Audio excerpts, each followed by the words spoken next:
We've all been there, right? Staring at that blank page, the little cursor just blinking and blinking. And you've got this amazing story idea trapped in your head, but you just can't find the way to start.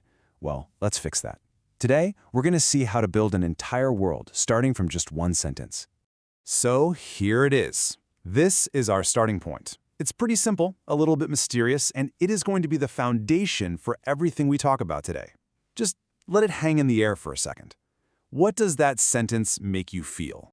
Because, this isn't just a handful of words. No way. It is absolutely loaded with potential. It's packed with a specific mood, and it holds the tiny seed of an entire universe.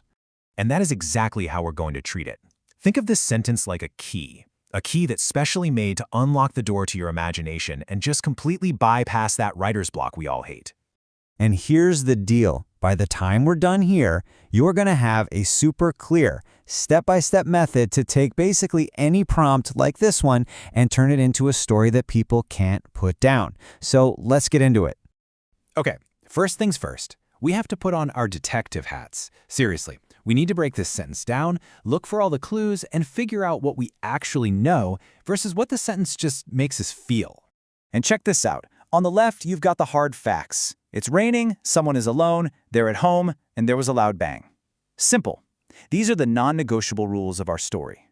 But then, look at the right side. These are the feelings, the vibes, those words give us. Rainy feels kind of gloomy, right? Alone feels vulnerable. And a bang? That feels aggressive, urgent. This is the story's emotional DNA. So, once we have all our clues laid out, it's our job to start filling in the massive gaps. The prompt leaves a ton of things unsaid, and answering those questions, well, that's where the real fun begins. This is the big one. Probably the single most important question you can ask. Who is our main character? Because think about it, their past, their personality, what they're afraid of, all of that is going to completely change how they react to that bang on the door. And look how different this can be. A paranoid ex-spy? They're probably reaching for a hidden weapon. A lonely elderly person might actually feel a little spark of hope. Maybe it's a visitor. A grounded teenager is just praying it's not their parents coming home early. See? 3 totally different people, 3 wildly different stories, all from the exact same starting line. Okay, next crucial question. This one is really going to shape our plot, and maybe even more importantly, the genre of our story. Was that bang something totally normal? Something absolutely terrifying? Or something else entirely? And this is where you can let your imagination run wild. The bang could be an escaped convict. Boom, instant thriller. It could be a clumsy pizza delivery guy who tripped. Now we're in a comedy. Or, hey, maybe it's a time traveler ship crashing on the front lawn, and suddenly we're writing science fiction. The choice is all yours. This brings us to a really critical decision point: genre. Let's take our one little sentence and see how we can spin it into completely different worlds just by changing up the tone. First up, let's go for scary. If we're doing horror, we really want to lean into that feeling of isolation.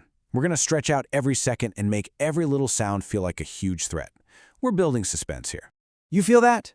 The short, choppy sentences feel like a panicked heartbeat. The silence after the bang is almost louder than the bang itself. And that final detail, the doorknob slowly turning, oh yeah, that's pure tension. All right, let's do a complete 180. How do we make this exact same moment funny? Well, the trick here is to shift the focus from fear to something more relatable, like annoyance, and then hit him with an absurd punchline. I love this because the main conflict isn't terror, it's just frustration. The character's internal monologue is so over the top, which makes the big reveal, this tiny, bewildered squirrel, the perfect, ridiculous payoff. And for our last trick, let's try a mystery, maybe a bit of noir. In this version, the bang isn't a surprise at all, it's an appointment. It's all about creating this feeling of a shared history, of secrets, and of a danger that was expected. See how this little snippet just instantly creates a whole backstory? Who is he? What's with the cash? The bang isn't random anymore. It's a plot point. It makes you ask questions and immediately pulls you into a world of intrigue.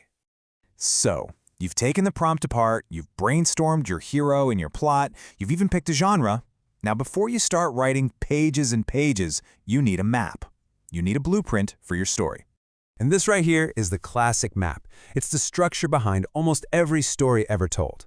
But what's so cool is that our prompt has already given us the first 2 steps. Rainy day all alone, that's your exposition. The loud bang, that's your inciting incident. You're already a third of the way there. Your job is just to build out the rest. Now, as you're building that story, there is one rule to rule them all. I'm serious. This is probably the most important writing technique for making a story feel real and pulling your reader in. You have to show the reader what's happening, not just tell them. And this just shows the difference so perfectly. I was scared is fine, it's a fact. But describing a heart hammering, a hand trembling, the feel of the cold metal lock, that makes the reader feel the fear right alongside the character. It's all about using those sensory details to put us right there in the room with them. Okay, we have deconstructed the prompt. We've explored all the wild possibilities, and we've learned the most important techniques. We've given you the key, and we've shown you the blueprint. Really, the only thing left to do is to open that door. And that brings us right back to the beginning. That blank page? It's not your enemy. It's an invitation. So take what you've learned, find your character, pick your genre, and tell us what happens next. Your story is waiting. What's it going to be?